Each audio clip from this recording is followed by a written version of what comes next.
மாண்புமிகு பேரவைத் தலைவர் அவர்களே, கர்நாடக மாநிலத்தில் ஹானூர் அருகே Anthonysamy, John rose Peter, Kumar ஆகிய 3 தமிழர்கள் அந்த மாநில வனத்துறையால் கடந்த 15ஆம் தேதி அதிகாலையில் படுகொலை செய்யப்பட்டிருக்காங்க, சுட்டு கொல்லப்பட்டிருக்காங்க. ஏற்கனவே இந்த அவையினுடைய கவனத்திற்கு இதை எடுத்து வந்திருக்கிறோம்.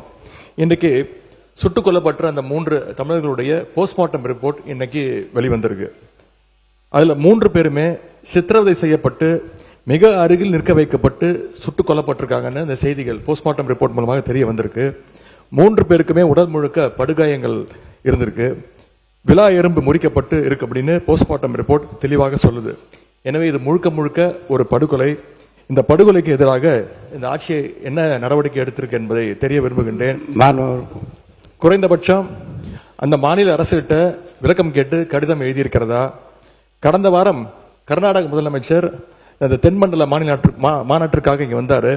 அப்போ நேரிலையாவது தமிழ்நாடு அரசு தன்னுடைய கண்டனத்தை தெரிவிச்சிருக்கிறதா?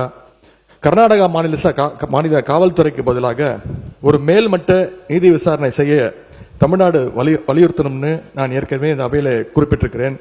அது சம்பந்தமா இந்த மாநில முதலமைச்சரோடு ஏதாவது அழுத்தம் கொடுக்கப்பட்டதா? இந்த பிரச்சனை நடந்த உடனே முதலமைச்சரோ அமைச்சரில் இருப்பவர்களோ கர்நாடகா போய் இறந்த தமிழர்களுடைய குடும்பத்திற்கு ஆறுதல் சொல்லியிருக்க வேண்டும். இந்த மாதிரியான உறுப்பினர் மென்ஷன் பண்றேன்னு கேட்டீங்க, நீங்க விரிவா அதுக்கு நான் வந்து கவன ஈர்ப்பு தீர்மானமே எடுத்திருக்கலாம். இது 3 அமைச்சர் ஏற்கனவே விரிவா பதில், சட்டத்துறை அமைச்சர் அன்னைக்கு விரிவா பதில் சொல்லிட்டாங்க, வனத்துறை அமைச்சர் அதை பற்றி பதில் சொல்லிட்டாரு. இப்ப நீங்க மென்ஷன் பண்ணிட்டீங்க, அதாவது பிரேத விசாரணையில் நடந்திருப்பதற்கும் ஏற்கனவே வெளியிடப்பட்ட அறிக்கைக்கும் கர்நாடகா சொன்னதுக்கும் சம்பந்தம் இல்லை சொல்லிட்டீங்க. அதுதான் மென்ஷன் பண்ணிட்டீங்க. அது குறித்து அமைச்சர்கள் பதில் உரையை தயார் செய்த பிறகு விரிவாக எடுத்து பேசலாம். அது ஒன்று வாய்ப்பு தரேன், விரிவாக அதை பற்றி பேசலாம். இல்ல அது சொல்லியாச்சு. அதுதான் பிரேத பரிசோதனை முடிந்த பிறகு அந்த ரிசல்ட்டை பத்தி சொல்லிட்டீங்க. அதுக்கு வந்து உரிய பதிலை மாண்புமிகு சட்டத்துறை அமைச்சர் பெற்று நம்மளுக்கு பதில் அளிப்பார். மைக் கொடுங்க. 3 தமிழர்களுடைய மரணத்திற்கு நீதி கிடைக்க தமிழ்நாடு அரசு முழு முயற்சிகள் எடுக்க வேண்டும், துணை நிற்க வேண்டும்.